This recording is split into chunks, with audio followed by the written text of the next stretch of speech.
Welcome to Friday. Today I'm going to talk to you guys about wordless picture books.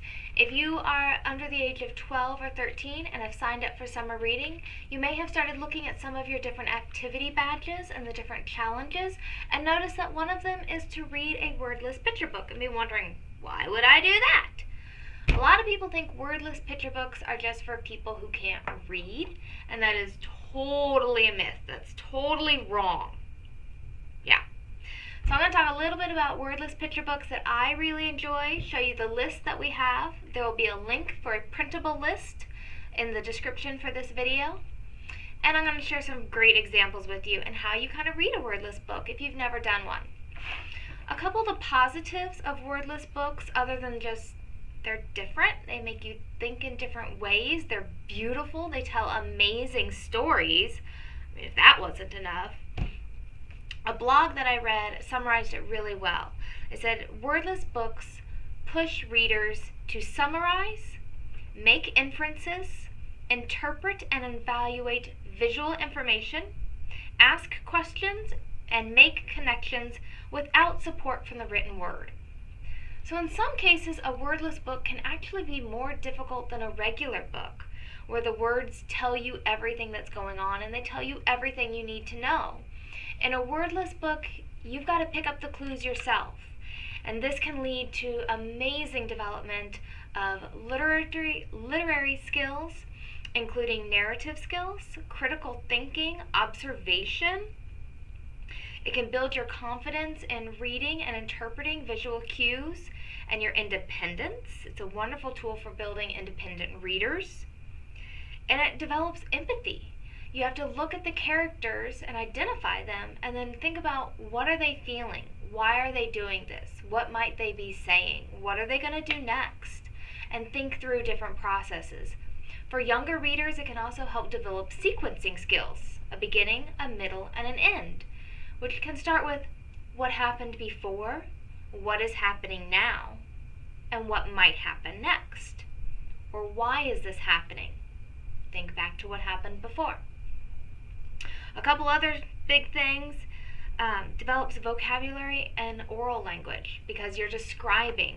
And sometimes that happens only when there's someone you're describing it to, but also in your mind. You're thinking of words to fit the pictures you see. So, there's the technical side. I'm going to share the fun stuff now. One, there's a Google Doc that I'll share the link to, so you don't have to have a Gmail or download or anything, but this has all types of different wordless books that we have. This is not all of them. There's way more, but these are just some of my favorites that I pulled out. I'll share that link in the description. We've got a couple new ones I want to share. This one is kind of like a comic book. I'm going to show you a couple of the pictures. It's got that panel by panel. This one's also got a little sci-fi twist. And this is about a character who is picked last for Capture the Flag. But things don't go as expected. He actually is a really good team player in this one with some surprises. And this is a new graphic novel. This corner. Notice it's a J. So some of these are J's. They're not just picture books for little kids. This one is really cute. I like this one. It's called When Jack Goes Out. And I flagged just one of the stories, one of the pictures for you. This isn't your typical puppy dog sitting outside at night. I'm not going to read one of these to you because I want you guys to read them yourselves and experience it. Every time you read a wordless book, it's different. Some of these have just amazing illustrations. I want to show you this one. Look at that, guys. This one's called Red. And there's some other things going on.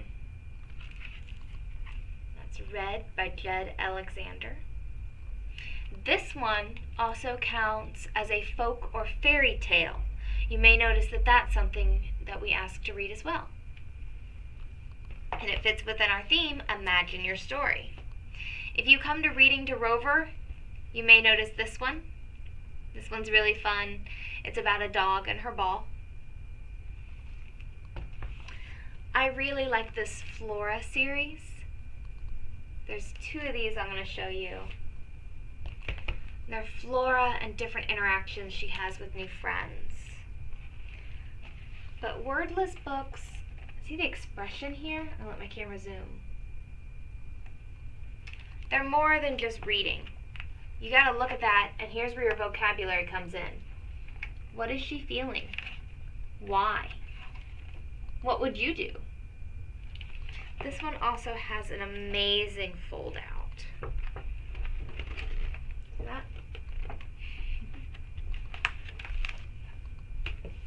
Couple more. The Lion and Mouse is an award winner for Caldecott. Just every page of this book has wonderful pictures. I wanted to share this one. It's a simple photo or illustration, but it's also so detailed. Look at that, guys. And that's another folk tale, The Lion and the Mouse. This is probably one of the most well-known wordless books, Tuesday. It's also a Caldecott winner. This is the one you may remember with the flying frogs.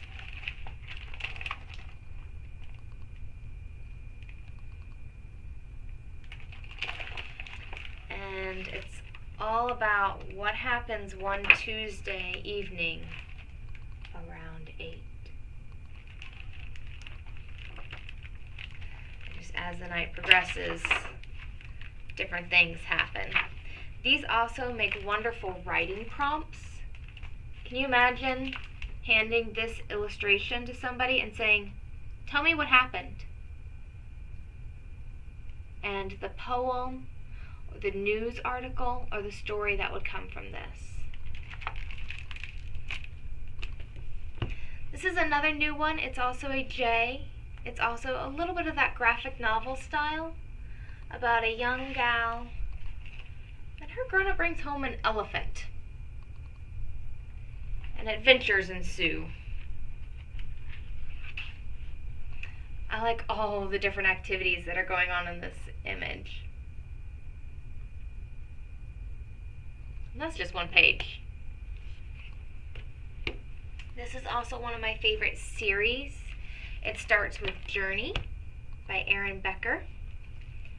And then you go to Quest. And then we have Return.